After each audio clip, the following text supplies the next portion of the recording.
into the Friday afternoon live stream. I'm Bobby Burton, joined by Rod Babers and Jerry Hamilton. Guys, the big recruiting weekend has already commenced. And when I say big, I mean big. The first pictures come in of Josiah Sharma, the big defensive tackle out of Folsom, California, shows up on campus, already gives us a little tour on his Instagram, going through the Austin airport. This is the pick of the day, though, that I saw. Was him driving on I-35 clearly, and in the background there's nothing but cranes of new high rises in the background, literally right along the Ladyburg Lake, which used to be called Town Lake. Again, I'm Bobby Burton, joined by Jerry Hamilton and Rod Babers. We'll be talking about recruiting today. I got some questions we also want to talk about with the team. But Rod, I want to start with you, my man. You are the only one of this group that was, quote, recruited. What does a recruiting weekend look like for the good Rod Babers? What was it all about back in the day? Oh yeah, man, it was the red carpet treatment, right? So I think my mom and dad came with me, so it was important that mom and dad got a good impression. So it's almost they have almost two different types of visits. You got the visit with mom and dad when you're hanging out, and then the visit where mom and dad go off on their own, and then you get separated. Then you get to go hang out with the players, whoever your host is, and then you get to go out in the town and hang out. So it is almost 2 in 1, especially when you got your people with you.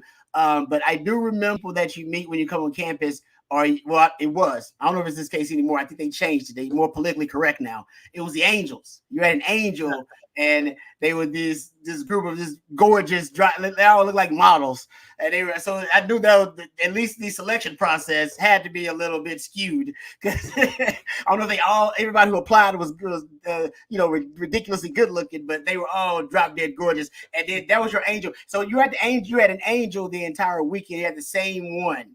So she would kind of show you the ropes, and if you had questions, so you had a player host, but you also had like an angel host. Yes, an angel host as well. So they made sure that you were taking care of. The question: do you even remember who your player host was? Yes, my player host for me it was kind of a combo. It was Greg Brown and Joe Walker. Oh, cool! And they did that because I had already when I came up early. The summer before I actually enrolled, I actually came up and worked out and stayed with Joe Walker and stayed with Greg Brown. I kind of went back and forth, like staying on that couch while I was working out with the team. So they already knew, that I had a relationship with Joe Walker, like going back to H-Town because he was from North Shore. And some of those workouts we talked about, Jerry, where I got a chance to hang out with the North Shore guys, I had a relationship with Joe Walker prior to me becoming a player at Texas. So that relationship that I obviously had once I became a member of the team, and then I came up early and stayed with those guys. I actually knew Joe Walker from track in Houston and from my times like going up and trying to work out with those North Shore guys. So they gave me Joe Walker, and then Greg Brown. Greg Brown was awesome too. Greg Brown was really cool. Greg Brown was larger than life personality. They gave me secondary guys to make it easy. So those were my two guys that I hung out with on the visit, and we went out the night. I think we went out 2 nights actually. Went out that Friday night and went out that Saturday night. And I don't know how I got into clubs because I probably wasn't supposed to be there. They were not 18 and up clubs, but hey, we got into the clubs. We hung out a little bit, had some fun. The Angels were all there too. And it wasn't anything crazy going to the Angels. They literally just wanted you to have a kind of a beautiful kind of a host in addition to the players. So they were all really nice. I got to be good friends with a lot of the Angels once I became a player. They were all really good, really, really great kind of ambassadors. And they hung out with the parents too. So it wasn't just you got an Angel for the weekend, that kind of thing. But yeah, they came out with us and we hung out, got a chance to go out. We went to, they didn't go with us to the Gentlemen's Club. We did go to what they call the Flower Shop. So we hung out at the Flower Shop. I think every host that I knew that was a host of a player took their players at one point to the Flower Shop. I went there. So I don't know if they still do that, but back when I went, we hung out there and we got the red carpet treatment there as well. And like I said, I probably shouldn't have been in there either. No, I think those are definitely not 18 and up. They're more like 21 and up. By the way, this whole conversation brought up a huge difference in visits now in visits when Rod was coming out of high school. It's June visits. Not as many students are on campus. That's a big difference now. So, I mean, that is a very big difference in the recruiting process now, is that when Rod came through, he'd been committed to Texas for months, comes in for a December official visit, right, Rod? It was in December, right before the students got out. And that's the big change in recruiting now. By the way, I don't know if Matt's going to bring up a tweet when that goes live. Here we go. CJ Vogel doing the good work, man. Doing the good work. Javion Hilson has arrived in Austin for his official visit. There you go. Look, he hadn't got back to me, so I put on our thread, hey, this is the one guy I'm kind of wondering about. He hadn't got back to me double confirming the visit late in the week, but there you go. Javion Hilson has arrived in Austin, so that means Myron Charles isn't far behind. So all the D-line guys, the edge and D-line guys are here this weekend of the 6 official visits. And Hilson is from Cocoa, Florida. Charles from Port Charlotte, Florida. Sharma from the other end of the country over in Folsom, California. So Caleb Chester is in Austin. He's already told me Caleb Chester is in Austin. So he's arrived. So which means, then you have Caleb Edwards from California. And then you have, there you go. And then you have Michael Terry, who has the shortest drive, obviously an hour. He'll come up with his mom and dad. But so it was Caleb Chester at Texas. Here's the difference, Rod. Did you and your parents drive up for your official visit? Yes. Yeah. So now they have a car service that picks you up and drives you to Austin on Friday and takes you back on Sunday. That is different. That's different. Right? Yeah. That's real. That's that real like the red carpet treatment right there. That's awesome. That's great. Yeah. They came and picked up Caleb at 10 this morning, drove him to Austin for his official visit, and they take him and a family back on Sunday after it's concluded. That's pretty good. That's good stuff. I like that. Really good stuff. All right. Hey, we need to say thank you to one of our sponsors this today. That sponsor is none other than Flat Creek Estate Winery. Rod Babers, tell folks a little bit, if you would, about Flat Creek over there between Laga Vista and Marble Falls.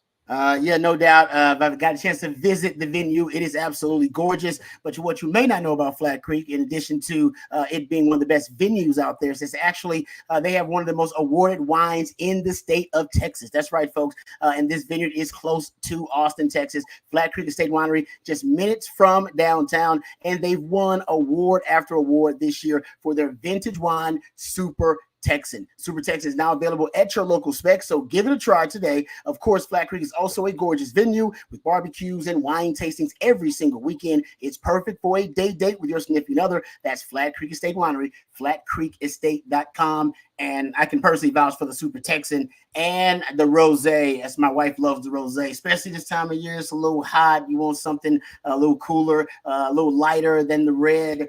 Trust me, the rosé is great. But the Super Texan, fantastic. So check out Flat Creek Estate Winery, flatcreekestate.com. Jerry, I'm going to go to you because it's recruiting time of year right now. Anything that you're kind of watching closely this week as the 6 players show up on campus? And then also, we didn't get to it this morning on Coffee and Football. There's a lot of guys visiting elsewhere this weekend as well. Do a quick note on what you think we can watch for this weekend in Austin, and then also what we think we might be looking at elsewhere today. Yeah, so I think coming out of this weekend, I mean, look, what we want to hear behind the scenes is that Texas has a legitimate chance against FSU with Myron Charles.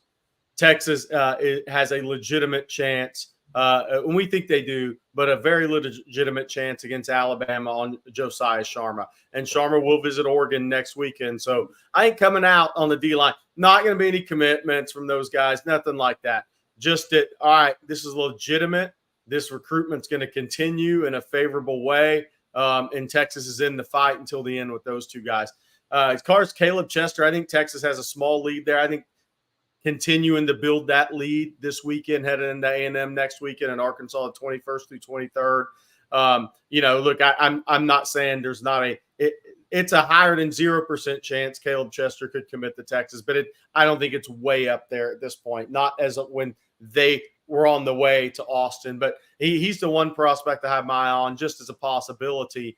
And not saying it's going to happen, because I know people run with that and take it all the message words. I'm not saying it's going to happen. I think he's the highest probability. So that's kind of what. And Michael Terry, what did Sarkisian? What was that conversation like? What do they really see him as?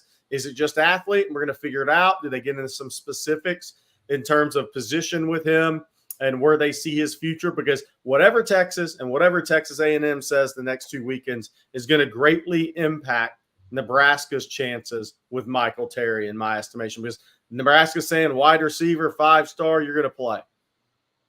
I think Texas and Texas A&M are going to have a little different message there. So that'll be interesting to see. As far as Texas targets, Dorian Moore's at LSU. At Texas A&M has a huge weekend. This is their big weekend. They have two offensive tackles. They have 3 on campus, but the 2 Texas needs to know about, fans: Michael Fasusi, Lamont Rogers.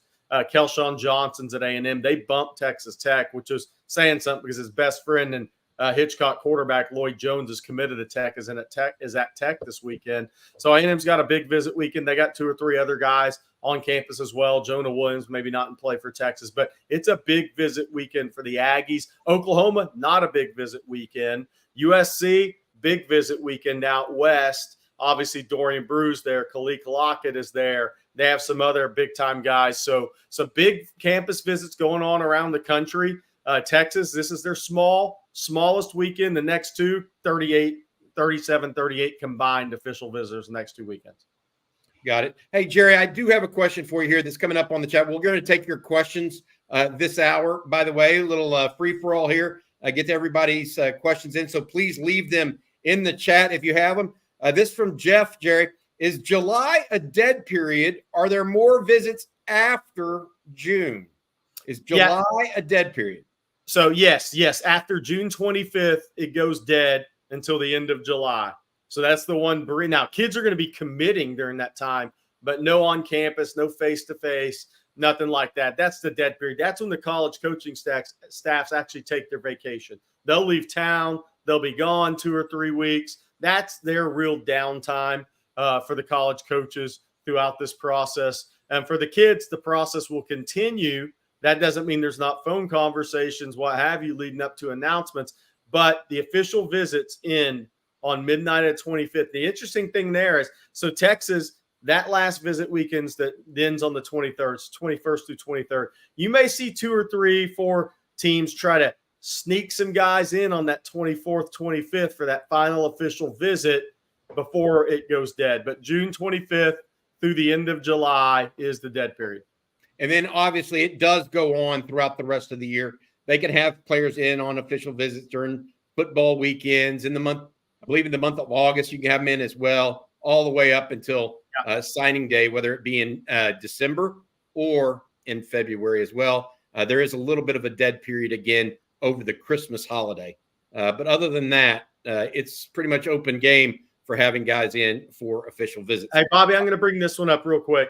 Dallas Wilson did not make that visit. He had that visit scheduled. They were bummed in Austin on that one. They really like Dallas Wilson's talent. Texas will continue to look to get him on campus. I believe he's at Florida next weekend, and then he's got Oregon on the 21st through 23rd. But that recruitment could continue into the fall. So that's something to watch with his recruitment. That one could continue into the fall. FSU has a tentative official visit in late November with Dallas Wilson. So that's not one that I think Texas will walk away from now. A lot will depend on how many of the wide receivers that commit to Texas here before the season. I think there's 4 guys that are at the top of the list here. There's Dorian Moore, super freak. I even sent Rod that Instagram video. Yeah. Of him.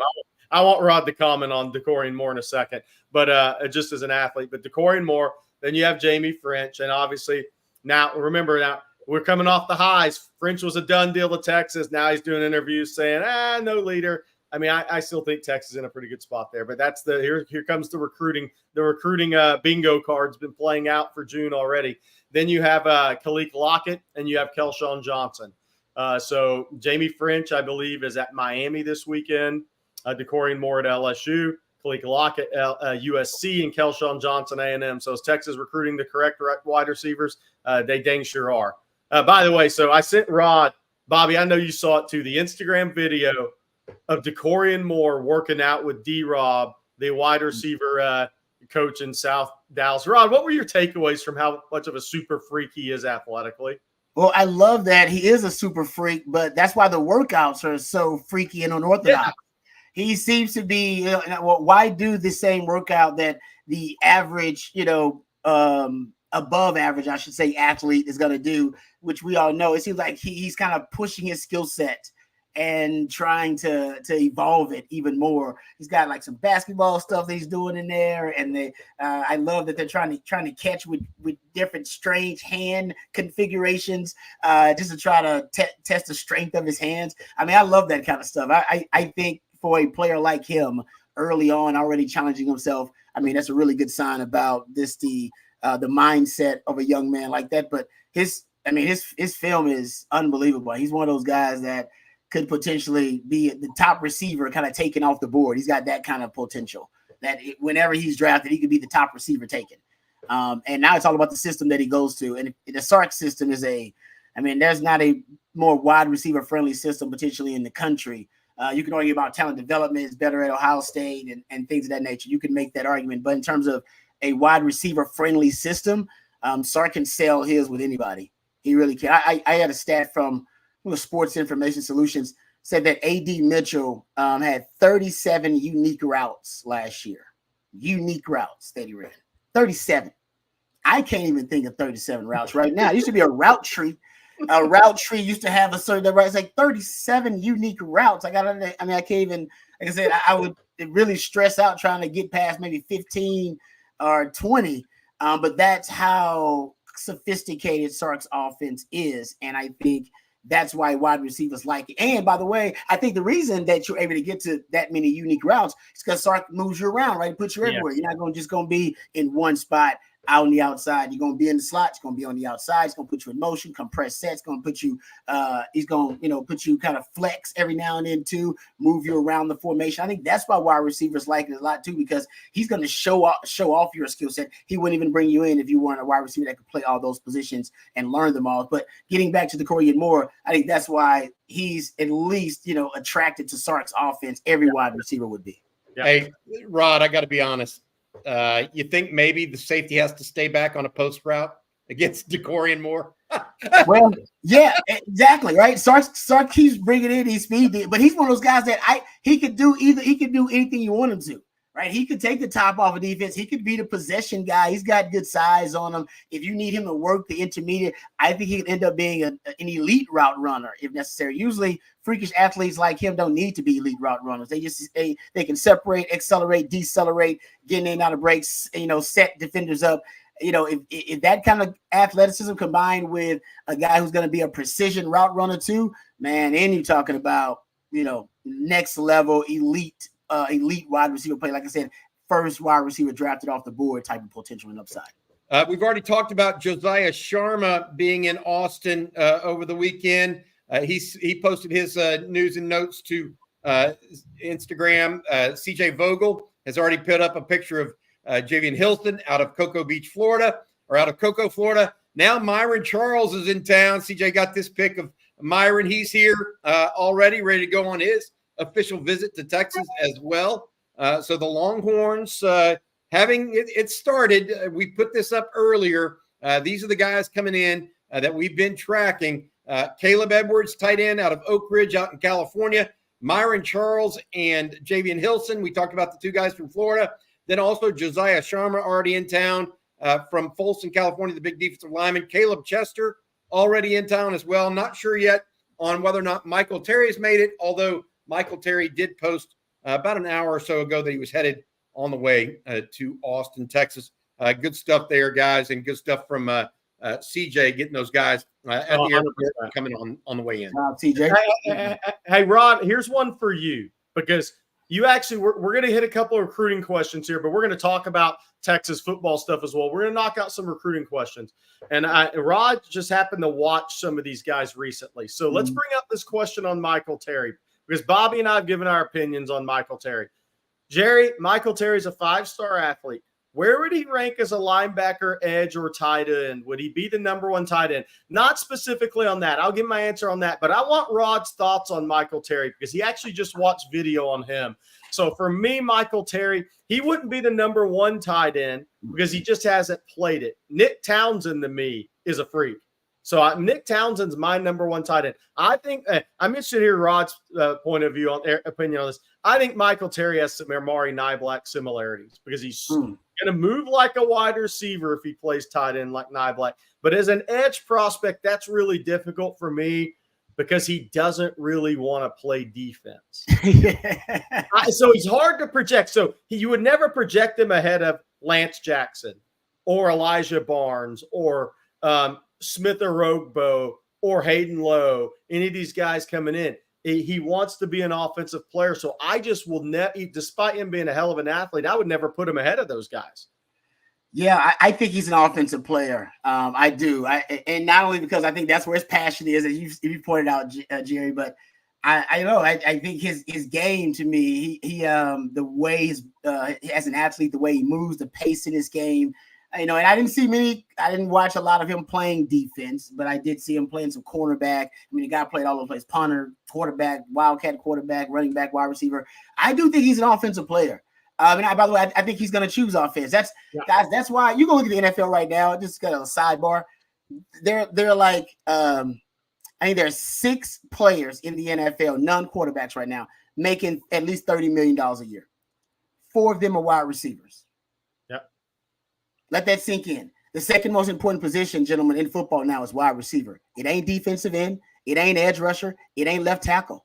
The NFL's telling you it's wide receiver. And by the way, they don't even include CeeDee Lamb and Jamar Chase, who are also about to get $30 million. You're about to have 6 wide receivers making $30 million a year and only 2 defensive players making $30+ million. Let that sink in. It's quarterback, then it's wide receiver. So I think it starts at this level when guys like Michael Terry say, no, I don't want to play DB. I don't want to play linebacker edge. I want to play wide receiver or tight end, or JT Sanders saying, I'm not playing edge. You can get drafted higher there. Yeah. But I don't have fun doing that. I want to play where I'm having fun. And I have fun on offense when I score touchdowns. And all the girls like it when I score touchdowns. Right. So that's the reality we live in. And I think he's an offensive player. Like I said, I love his vision as an offensive player, his balance. I love like I said, there's a patience in his game too as an offensive player, whether he's waiting to set up a block, waiting for blocks to set up or get in place, or whether he's setting up defenders as a ball carrier. I actually like that. So I think he's an offensive guy. Now, here's the question. Is he going to just play wide receiver, or is he going to get with a really creative mind and decide, you know what, we are not going to – and Sark's talked about this too. He wants more versatility in personnel and more versatility schematically too. Could you get someone who is – studying the NFL, and I always say football we're going more and more toward positionless football, multiplicity, hybridism. Look at Cordarrelle Patterson in the NFL. Look at Deebo Samuel and Kyle Juszczyk and the way they use him. Could he be one of those types of weapons where a coach doesn't necessarily want him to specialize in a position, where they do believe he's an offensive weapon, and they will, like Christian McCaffrey, and they will treat him accordingly? And move him around the chessboard and train him and develop him in that way, and then have that be the way that he is promoted and marketed as in that next level NFL athlete. And then maybe he can specialize there. So it depends on what he wants to do. I think there are a couple of great offensive minds that wouldn't mind letting him play different positions. You may be a wide receiver, but we're going to use you like Deebo Samuel. You may be a running back, but we're going to use you like Christian McCaffrey, like a Cordarrelle Patterson, and move you around. I wouldn't doubt these days if you have someone thinking outside the box as it relates to his skill set. Yep. That's interesting, Rod, because I've been doing this a long time. And so the guys that I think of when I see a big 6'3", 6'2.5", kind of, I don't want to say bulky, but big featured wide receiver prospect that plays a little bit all over the field. I think of guys like David Boston. Oh, yeah. You know what I mean? Where they get really, really big. Yeah, get huge. I don't know if he can get that big, or A.J. Brown, because Michael Terry, to your point, and Jerry pointed this out to me, he runs 10.7, 10.8. It's not like he's running an 11 flat at 200 plus pounds. Yeah. He's running 10.7, 10.8, so he can move. It's true. And so I'm kind of torn whether he's a receiver, an all-purpose guy, to your point, where you use him as an H-back / whatever. It just all depends, kind of, right? That's my question, I guess. Well, I think the one thing we know from a Texas standpoint is when you have Dorian Moore, and we're just talking about this, right? People say, "Oh, what if he wants to play receiver?" Fine. Dorian Moore, Jamie French, Khalil Lockett, and Kelshawn Johnson. Michael Terry's not really like those guys. So from a Texas standpoint, I think we know what Sark is recruiting at wide receiver right now. Yeah. The question with a Michael Terry is, what Rod said is, we'll look at the salaries for a wide receiver. So people around you that say, man, tight end is a more devalued position as far as financially in the NFL. Yeah, but you still have to actually be able to play wide receiver in the NFL. I think so you got to have good, when you're a recruit like Michael Terry, you better have really good people around you that are actually going to give you sound advice on your future and not tell you what you want to hear necessarily. Because telling a guy like this what he wants to hear is going to lead to a phone call back to you in a couple of years saying, hey, man, you told me I was going to be a wideout. He's 17, 18 years old. He may not understand why he might not be right now. And so I hope he has good people around him. Not that he can't prove me wrong and be a wideout. I mean, I guess, but I just don't see that long term. All right. If you're tracking it and been with us from the outset, I apologize, but I do need to restate this. We're tracking guys coming in on their official visits to the University of Texas today. CJ Vogel already snapshots of Myron Charles, defensive lineman out of Port Charlotte, Florida. Javian Hilson, defensive end out of Cocoa, Florida. Josiah Sharma already on campus, defensive lineman out of California. Caleb Chester, defensive back out of Fort Bend Marshall, already on campus as well. I guess we're waiting on photos of both Caleb Edwards and Michael Terry at this point to confirm that they're in town or on their way in town as well. Before we get going any further, we do have some questions that I've got logged here. I want to get to as it relates to the team. But first, I want to ask Jerry to read a spot for one of our favorite folks, South Point Dodge, over on the Motor Mile in Austin. Yeah, I mean, look, somebody's put 33,000 miles on a car in 1 year covering this recruiting stuff. I like doing the South Point Dodge read, guys. Hey, Texas football fans, score an easy extra point this season when you get to the point at South Point Dodge. South Point Dodge has over 600 vehicles in stock, and their award-winning sales staff doesn't do games or gimmicks. They just get straight to the point by getting you the very best deal. So score big today at South Point Dodge. Come see us off I-35 in South Austin or at southpointdodge.com. Get to the point at South Point Dodge. Appreciate the Starks for being with us here on South Point with South Point Dodge and sponsors of On Texas Football. Thank you very much. All right, let's get to the chat line, answer some questions this Friday afternoon, have a little fun here. This morning, Jerry, you and I were talking about with Allie Peak, talking about the Florida Gators person that was on with us, talking about how in the SEC, every week is a big week. You can't just take a week off. And we said, well, Texas kind of feels that way and has felt that way forever because Texas has always been everybody's biggest game in the Big 12. Kansas State's second biggest game wasn't OU. After Kansas, which is their rival, it would be Texas. Oklahoma State's biggest game other than Oklahoma was Texas. Mm-hmm. Texas Tech and Baylor's biggest game, Texas. TCU's biggest game, Texas. Iowa State, they made a big deal out of it. Yeah. All right, so Jordan has a question for us. Why do we feel, as Texas fans, we were targeted every week by other teams? Don't we feel like Bama and other programs face the same issues? My answer to this is simple. Yes, there are a couple other teams like Texas. USC out west, yes, very much like Texas because they were in a I don't want to say lesser, but they were in a non-SEC Big Ten conference. And they were the big boys that people got. Other head coaches get raises off of beating Texas and USC and Alabama. That's who they get raises off of.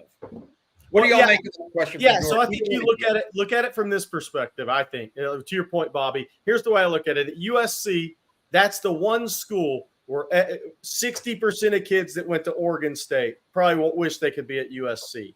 Arizona State, the same. So, yeah, when USC, you get a chance to beat and show those Trojans that I should have been a player there, right? Yep. Alabama certainly faced it because every kid wanted to prove to Nick Saban that they should have been at Alabama because that was the program. And I think all the teams and those fan bases, I mean, think back to when Alabama lost back-to-back years to Ole Miss under Hugh Freeze. That was a big deal for Ole Miss. Didn't end up on probation, but that was a huge deal for Ole Miss. I mean, so Alabama's faced that for the last 15 years under Nick Saban. What I think is interesting with Texas moving to the SEC, Rod, is look at Georgia, for instance. And I'm not saying Georgia's not going to be up for a game at Texas. They certainly will be. But if you asked 85 scholarship players on the Georgia team, did you ever grow up wanting to beat the Texas Longhorns because of where those kids grew up? Maybe 3, Dylan Bell, a couple other guys from Texas. Dylan Bell wanted to go to Texas. Texas didn't offer him. So those kids didn't grow up wanting to beat the Texas Longhorns. That's going to be something different. I think teams are going to get up for Texas in the SEC, but there's going to be a difference for those kids from Louisiana to Florida. They didn't grow up turning on the TV to watch Texas play Alabama. Mm-hmm. They just didn't. So they'll get up for Texas because Texas is highly ranked, and they made the playoff last year. It's perfect timing, Rod. But those Georgia kids didn't grow up saying that one team I want to beat, it's the Texas Longhorns. It's Alabama if you go to Georgia. Yeah. Whereas if you go to TCU, Texas Tech, et cetera, it is Texas. Yep. Rod, what do you think about that? No, I think both of you guys hit the nail on the head there. I think that's what makes it so personal for the teams that are playing up against Texas. Number one, they are the blue blood, and there weren't a lot of blue bloods in the Big 12, right? In terms of traditional old school blue bloods, it was just Texas and Oklahoma. So when Texas and Oklahoma are good, of course, they got a target on their back. And I agree with Jerry. The added kind of angst to it is that a lot of guys on those rosters, because Texas is the main recruiting ground for all the schools in the Big 12. There's always a very large, if not majority, portion of your team that wanted to go to Texas, know a lot of guys on that Texas squad, and either are envious, jealous, or want to make sure that they show Texas that Texas should have recruited them, and they should have been one of those guys on that roster. So I think that's that element. And I think anytime a blue blood is good, a traditional blue blood, you do deal with that where you're circled on the calendar, period, for you're circled on the schedule for all those teams. When you're a blue blood and you're good, teams are going to look forward to playing you, to no matter what the situation may be, whether they grew up wanting to beat you or not. There's something about, if you're a college football fan, something about beating those old traditional blue bloods that bring that tradition and bring that clout with them when they come to town or when you got to go there, because the traditions are great. The stadiums are big. I mean, those are the games you get pumped up for. Those are the big games, man. And it's something about blue bloods because they've established so much tradition and they got old money and they know how to put on a spectacle. And it's something about going there as opposed to going to nothing wrong with Iowa State or Kansas, but the main blue blood football programs or even TCU for that matter. There's something about, playing those old kind of legacy, historically great programs, in my opinion. Bobby, I want to make one point on this too, because Texas is in a hell of a position this year. Since they won at Alabama last year, if they happen to clip Georgia and Austin this year, they instantly go to a different level moving forward. With kids in the SEC that go to these SEC schools, if you beat Alabama and Georgia back-to-back years and you go to a playoff the year you beat Bama and then you beat Georgia your first year in the SEC, Texas goes to a total different level in the mindset of all those kids that play for SEC teams and kids coming up. Here's another important aspect that I want to put is you both are probably wrong one. I may have had it before. Hold on a second. In the SEC, it's not like that. Only with Arkansas and A&M, people will get up for Texas, but they won't have that natural disdain. That's right. That's a good way to put it. They won't have that natural look to it, and I think that's kind of what we're all getting. Tennessee hates Alabama, right? Florida, Georgia, rivals. Florida, Florida State, Miami, they all hate each other, right? I mean, and then you look around. I mean, South Carolina is more Clemson, right? And the teams they've traditionally played. So it's just like it's going to take a while in the success of Texas to get to that level. But, you know, they have a chance to start the clock pretty quickly this year. I'm very interested to see how this season plays out for Texas, because that's a great way to put it. They don't have the disdain, but if Texas comes in and has success year one in the SEC, things are going to go to another level. And then when Arch Manning takes the field, it's going to another level. Then there's going to be some people in the state of Mississippi and state of Tennessee that have some issues. All right, this is from Juan. Thanks for the super chat, Juan. Any news on Texas baseball coach David Pierce? And if he does get fired, what are your thoughts on coaching search? Which coaches you think are great and realistic options? So, look, Chris Del Conte does not want this to be a free-for-all if he does decide to make a move as the baseball coach. I think it is telling, I will say this, that Chris Del Conte has not come out and give a public endorsement of David Pierce at this point, 5 days following his last game. So I think it's very telling, but I bet, and my thought process is it'll be a 24-hour bang, bang, boom type of thing. If Texas makes a move, David Pierce will be relieved of his duties, and 24 hours later, Texas will have a baseball coach. That will keep Texas. Why would Texas do that?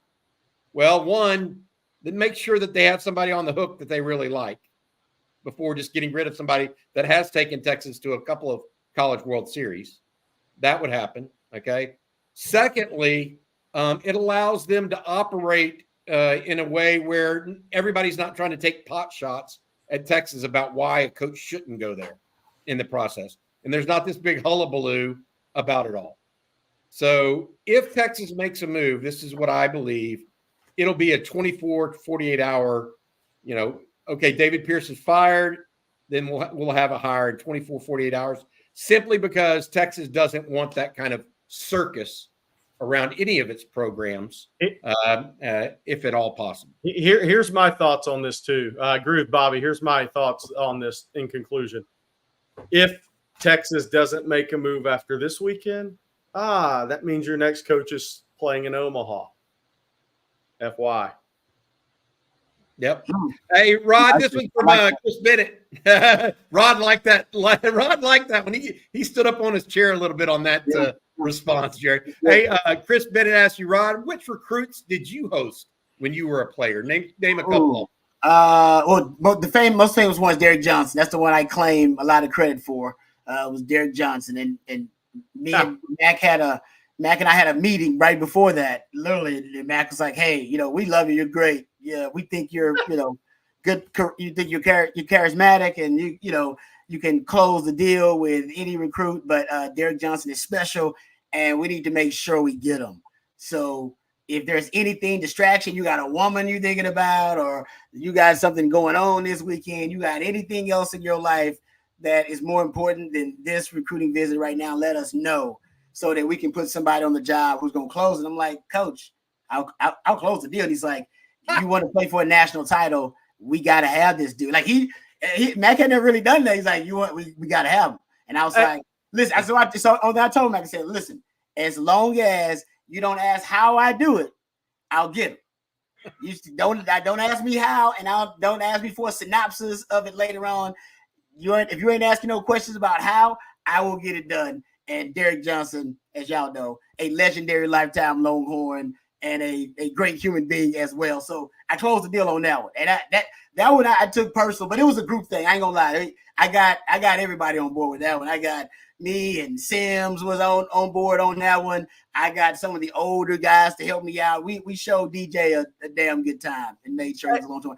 Hey, Bobby, in one of the discussions on Texas message boards over the years we've been doing this, whenever I have like a must-have recruits, people are like, "Oh, there's no must-have recruits." Rod Babers just said, and I've said this before, college coaches don't agree with that. There are must-have recruits. Rod Babers posted a must-have recruit. Yeah, I was given the message and the assignment beforehand. Like we got to get it done. How'd I do it? Hey, you know what? Unless I get permission from DJ, I can't be telling everybody about all that. I can tell my personal stuff, but I can't be telling what I did with my man Derek Johnson. But he's a Longhorn. That's all that matters. Dorian McCullough was another guy I hosted. Remember him back in the day? Oh yeah, Rod, you hosted somebody faster than you. That's crazy. Yes, dude, he was. That's hard to do. Yes, and I remember Coach Aquino was really high on Dorian McCullough. He just had some stuff going on in his life. He had a lot of things happening, and I think he ended up either leaving or something like that. But he didn't finish at Texas. But I remember hosting him on the visit. I hosted a lot of guys. I mean, I think I would love to know. I wish they kept up with your hit rate back then, like your success rate as a host. Because I don't remember many of the guys that I hosted. I think we got them all. I'm not sure about it. I think we got most of them. You were pretty good, Rod, but I tell you the guy that was maybe the best, and you know him, and he ended up being a college coach, and he was the son of a coach, he's a coach today at Tyler Legacy, and that's Bo Trahan. Oh, I love Bo Trahan. That's my boy. That's my dog. I love me some Bo Trahan. That's my dog. Yes. Yeah. Oh, yeah. He was really good as well.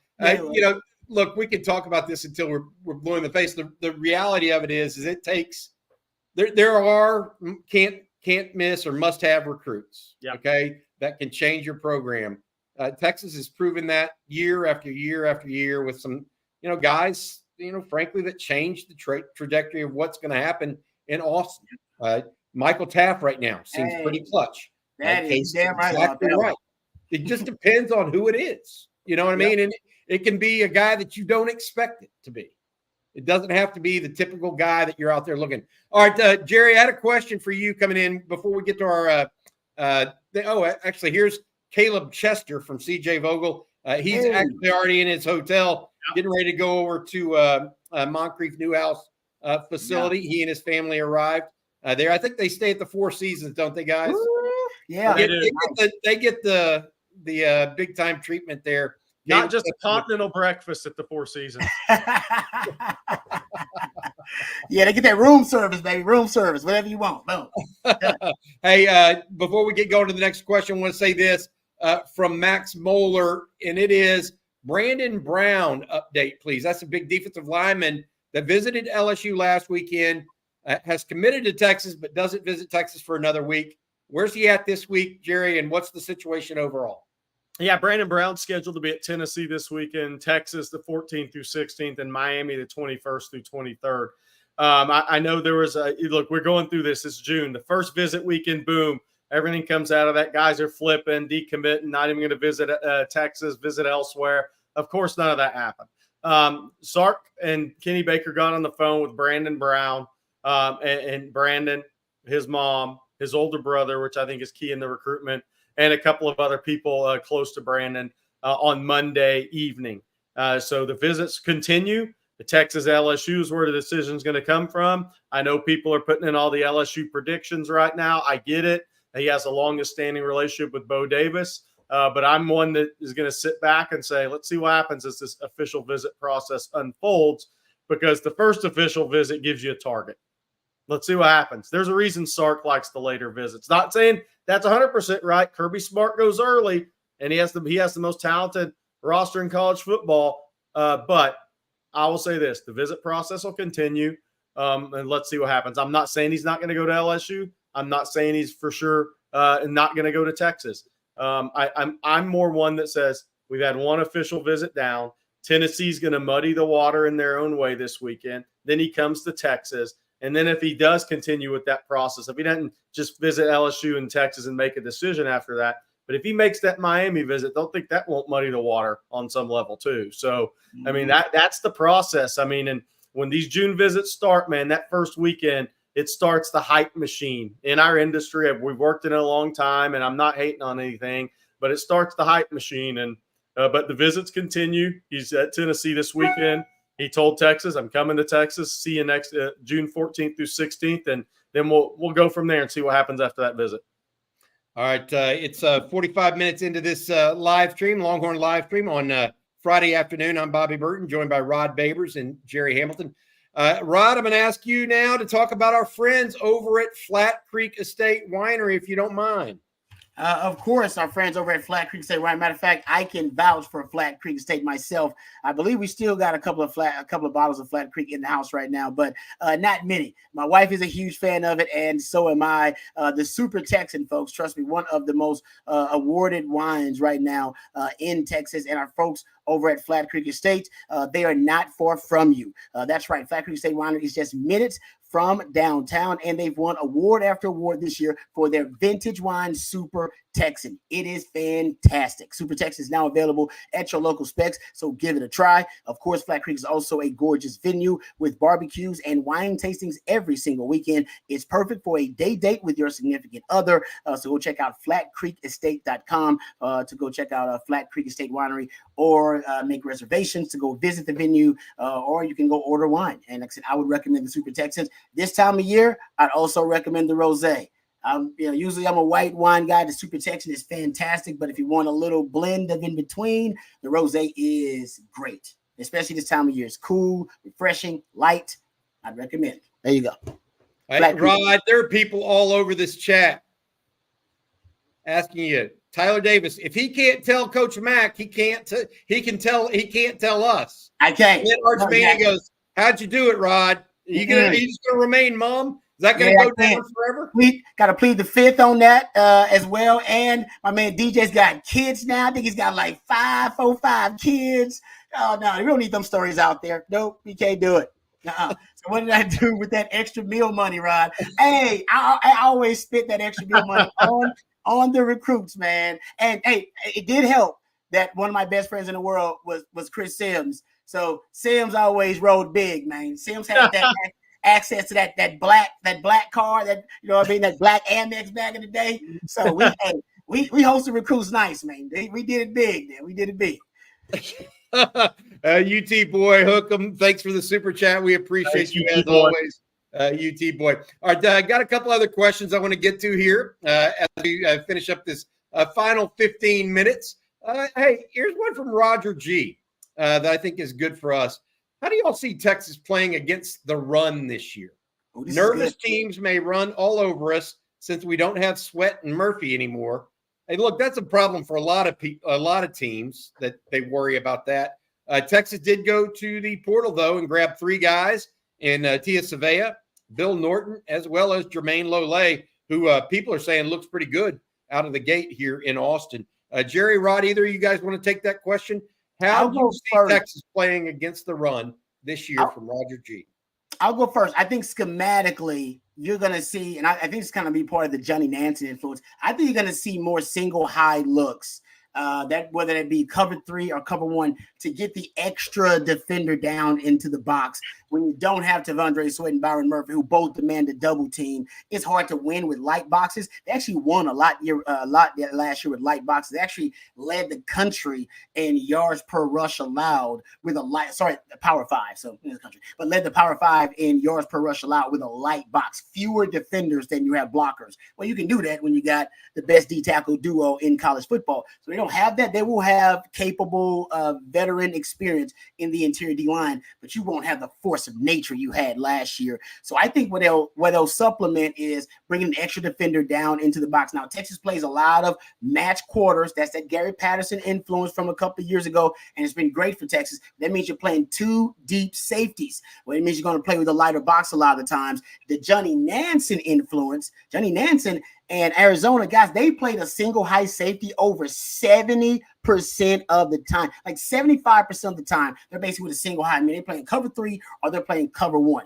Now, it allowed them to do some real exotic things with that extra defender they bring it down into the box toward the line of scrimmage. And I think that's what Texas is going to have to do more of, just to shore up the rushing defense. Now, if you do that, you're going to have to trust your DBs a little bit more outside on the islands, especially when you're playing cover 1. And by the way, Sark wants to do that. He's talked about it openly. We want to play more man coverage. We want to play more press man coverage. And we can get to why they want to play more press man. But I think ultimately that's because of the RPO game. You want to take away the quick hitters on the RPO game, you play more press coverage. But I think that's what you're going to see, the Johnny Nansen influence, guys. More single high safeties, extra defender down in the box more than you had last year. They're still going to be pretty much a match quarters team. That's what they majored in last year. They were top 5 rate in the Power 5 playing match quarters. But in addition to that now, they're going to have to put that extra defender down into the box at times, unless these D tackles are just really, really good, way better than we expected. And that could be the case, but you need to have a contingency plan ready. And the contingency plan is,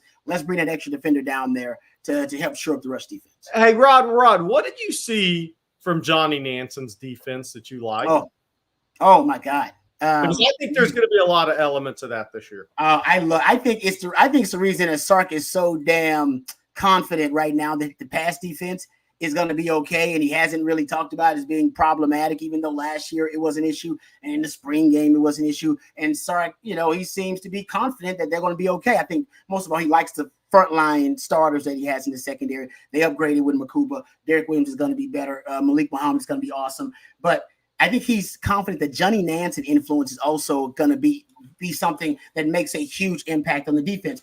Now, Johnny Nansen loved exotics. Thing about Johnny Nansen's defense that made it so unique at Arizona was that every week, man, he throws something different at you. So you doing research as a coordinator and as a staff, trying to figure out how Johnny Nansen's defense was going to game plan for you was almost a fool's errand, because he came up with something unique and exotic almost every week. Against Oregon State, they ran a 3-4, they ran a 4-2-5, and they threw out 3 high safety package out of nowhere against Oregon State.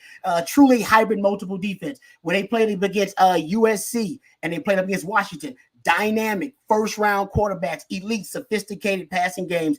They broke out. It was an interesting package they broke out. They broke out a quarters package, well, you can call it, they called it a penny package, but essentially they had 7 DBs on the field and 1 linebacker, 3 down linemen, 7 DBs and 1 linebacker.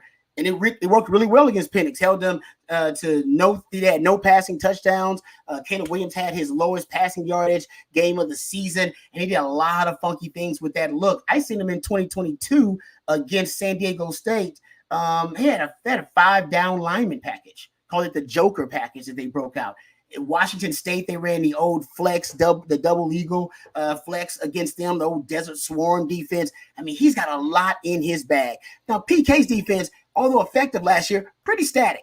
And not a lot of variety in PK's defense. Him actually bringing in the match quarters, that was something new for PK that he hadn't really done a lot of when he was at Washington. And so I know that PK is willing to be malleable. He's willing to learn. And I think that Johnny Nansen influence is going to be undeniable from that aspect. More single high, but also more exotic looks. Week to week, potentially matchup-based defenses with versatile defenders, talking about versatility, that you can move around the chessboard and give the defense a different look than what they anticipated week to week. So that's my prediction. Exotics from Johnny Nansen, you're going to see more of. Good stuff, Rod B. Hey, guys, I've got a couple more minutes here to go for the Friday afternoon live stream. We are tracking the recruiting weekend for the Longhorns. CJ Vogel already snapped pics of big Myron Charles and Javian Hilson, the defensive end out of Cocoa, Florida, as well as Myron Charles from Port Charlotte, Florida. Josiah Sharma is already on campus out of Folsom, California. So he's another one that's in town. Caleb Chester is another one. And I got this question, Jerry, from Nathan as it relates to this. What visitor this weekend outside of Chester could Texas make the biggest move for? Here are the 6, for those of y'all unaware, that are going to be in there. Caleb Edwards, Myron Charles, Josiah Sharma, Caleb Chester, Javian Hilson, and Michael Terry. What visitor this weekend, Jerry, outside of Chester, could Texas make the biggest move for? I mean, so it's a couple of different ways to look at that. The biggest move would be Javian Hilson, because he's never been on campus before. So could you vault up to where you're in the conversation for the FSU commit? Possibly. That would be the biggest move, because you're starting from zero. But more for, I think, what he's asking specifically, it's got to be Myron Charles for me. It's got to be going from, all right, Florida, Miami, in the state of Florida, they all think Florida State's going to be the pick for Myron Charles at the end of the day. 2, we've heard more, all right, especially when I was down at Port Charlotte mid-May, Texas could be legitimate competition for FSU. If we coming out of this weekend, but the only time he's been on campus, it was just him. Now he's got his circle with him, his mom, couple other family members. So if you come out of this weekend saying FSU's got a fight on their hands, now they may win because they're in Florida and the kids in Port Charlotte, but they got a true fight on their hands. That would be good news for Texas. That's what we're wanting to hear for Texas on the defensive line position. I mean, because the next 3 weekends, they got their top 5 guys coming in on the board. I mean, this weekend it's Sharman Charles. So you want to hear these fights are real. Texas continues to ascend. Battling Alabama for Sharman, knowing Oregon will make that tougher for both Alabama and Texas next weekend. But that's really what you want to hear. Michael Terry's so much of a wild card. That's really just going to come down to the conversation with Sark, AJ Milwin, what they really have lay out for their plan for him. But it's if you're starting at 0, getting in the picture would be a Javion Hilson. If you're looking to say, we think we have a shot here, but now we know we have a shot, and this thing's going to be a battle, that would be Myron Charles and Sharma. I think Texas leads for Caleb Chester. I think they'll extend their lead this weekend. Couple quick questions we have from other folks, Jerry, I want to get to. Have you heard anything of a rescheduled official visit for Dorian Brew? I think you have, right? Answer that real quick, and then I got to get to another one. Yeah, I haven't heard the exact date yet, 14th through 16th or 21st through 23rd. Before he started shuffling the official visit schedule, he had Oregon on the 14th through 16th and Ohio State 21st through 23rd. Texas believes they're getting a weekend visit. So I believe it'll be the 14th through 16th or 21st through 23rd. My inkling is Oregon may get a midweek, but we'll see when the family releases that after this weekend. Okay, and then this one too, Jerry, from Matt Villarreal. Do QBs like Arch or Trey Owens play a role in recruiting some of these top receivers like DeCorian Moore, Khalil Lockett, Jamie French, Kelshawn Johnson? It would make sense because they could possibly be throwing 2 of them in the future. I think it makes so much sense that it's almost a no-brainer. How do you not go to that Texas spring game and see not only Arch Manning but Trey Owens throw the ball around the yard and think, hey, man, Texas has got some quarterbacks that are young that I could play with? What do you think, Jerry? Yeah, I think it helps. I think because of NIL and the way things have changed, maybe not as much as it once did. I mean, we can go back to the Rod B days. I mean, when Roy, BJ, and Sloan visited Texas, Chris Sims was the Gatorade Player of the Year. To say that didn't have an impact on Roy Williams picking Texas over Texas A&M, I mean, we'd all be crazy to say think that didn't have an impact. And BJ Johnson, I mean, that was Phil Fulmer versus Mac Brown. You want to talk about 2 of the top 3 with Bobby Bowden at the time in recruiting in college football. And you know what? Texas then, Mac could say, hey, I'm about to present you the same opportunity that Tennessee is right now, because Tennessee was coming off a national championship the year before, because they had Peyton Manning, who recruited all those players to Tennessee. Then he missed the title. Then T. Martin wins the title. And Tennessee at that time, man, they were rolling. And Phil Fulmer, Bobby knows him personally, is a great recruiter. So I think it helps. Nowadays, is it an end-all, be-all? I don't think it is. I just think NIL's changed the game, because here's the reality, I think, with this is some receiver could be a lean to Texas and say, man, I think the idea of playing with Arch, this is going to be awesome. Texas is winning. What if somebody comes and offers you $500,000 more a year in NIL? What are you going to do? I mean, that's just where it's changed so much. And I know people say, well, that was going on before. It wasn't going on to the levels it is now. I mean, there's a difference. Back in the old days, it was car, house. Now it's a lot more than that in a different way.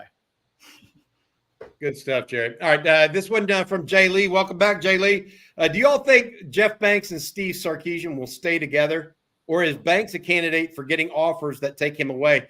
You know, he's been mentioned. Jeff Banks has been mentioned for a couple of head jobs through the years. One of them most recently was UTEP, obviously, and Washington State, which is his alma mater. He's been mentioned. But unless or until that happens, I don't see those two being torn apart. I'll just that's my answer on that one for right now.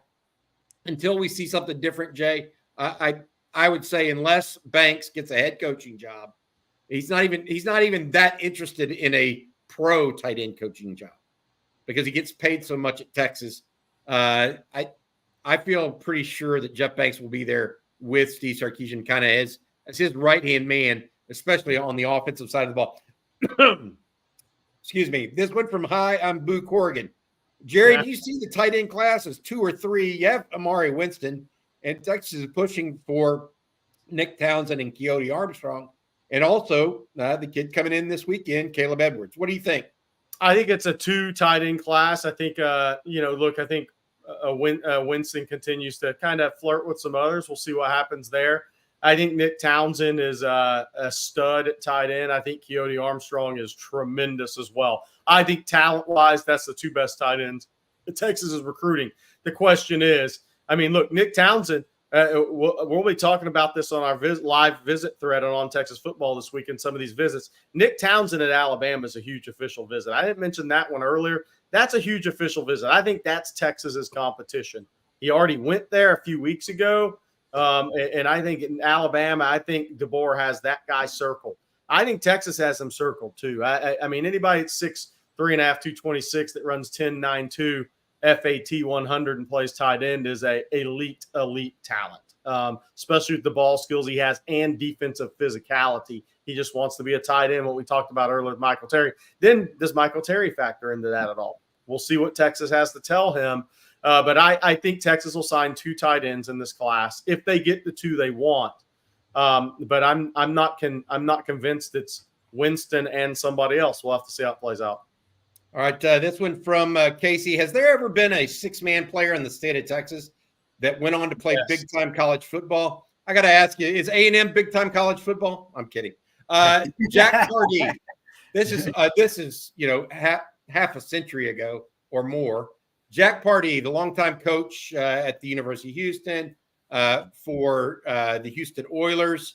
He was actually a 6-man guy from Cristobal, Texas, that ended up going to A&M, and he's one of the junction boys for Paul Bear Bryant at A&M. Ended up in the NFL for the LA Rams. He actually did make it not just in college football, but beyond. But frankly, I haven't heard of many others. I know there's been some 8-man guys. They play that in both Nebraska and Oklahoma that have maybe made it on. I think Josh Brown was a kicker that made it pretty far on in the NFL, but I think he was. I was looking. Now, Blake Monroe is our resident 6-man expert. He's not here, but I think Brandon Everidge at Granger played 6-man and then went to Oklahoma. The late Brandon Everidge. I thought he was 1A. I thought he was 1A. Maybe they're 6A now, but or a 6-man now. But I do think there's a couple of 6-man guys out there. I've got to find those guys. Yeah, no doubt. All right, hey, a last one for today. This comes from Mark Leopard. Appreciate you guys and all the questions. Got a lot of stuff going about how does Sadir Mitchell look? How about Silas Bolden? We're going to have to do another Q&A type thing to talk about all those. Last one, and I want to get Rod and your thought on this, Jerry. Is there a player over the last few staffs that you think would have had a better career under Sark? Oh, that is a good question. You want to see Sam Ehlinger under Sark just to see? No. Well, I know they're different, but wouldn't you want to at least seen what he could have done a little? Because Ehlinger wouldn't have been a battering ram like he was under Herman. And it would have given him a chance. I mean, the guy had a tremendous last couple of years, but Devin Duvernay in that offense. I was going to say the speed. That's what I was going with too. I agree with you on that. Yep. With that, Devin Duvernay would have been downright scary in Sark's offense in college. Mm-hmm. Yep. Especially with those hands. Yeah. Especially with those hands. And even though he's not a wiggle guy, Sark would have got him in motion and he'd put him in some great position. He's not a wiggle guy after the catch. But he'd have got him running downhill, though. He'd have got him downhill. He'd have got him going downhill with those screens. Yeah, you're right. Yeah, that's a good one. I'm trying to think of somebody else as good as that one. That was good. That's the best one under Herman. All right, good stuff. All right, that's going to do it for this afternoon's on Texas Football Longhorn Livestream. For Jerry Hamilton and Rod Babers, I'm Bobby Burton. Keep in touch. We're going to be up talking a lot of recruiting this week. I got a bunch of that stuff going on TexasFootball.com as well as here on the YouTube channel. It should be a busy weekend for Texas football as the Horns host at least 6 official visitors this weekend. For Rod Babers and Jerry Hamilton, I'm Bobby Burton. This has been On Texas Football. Welcome. Welcome.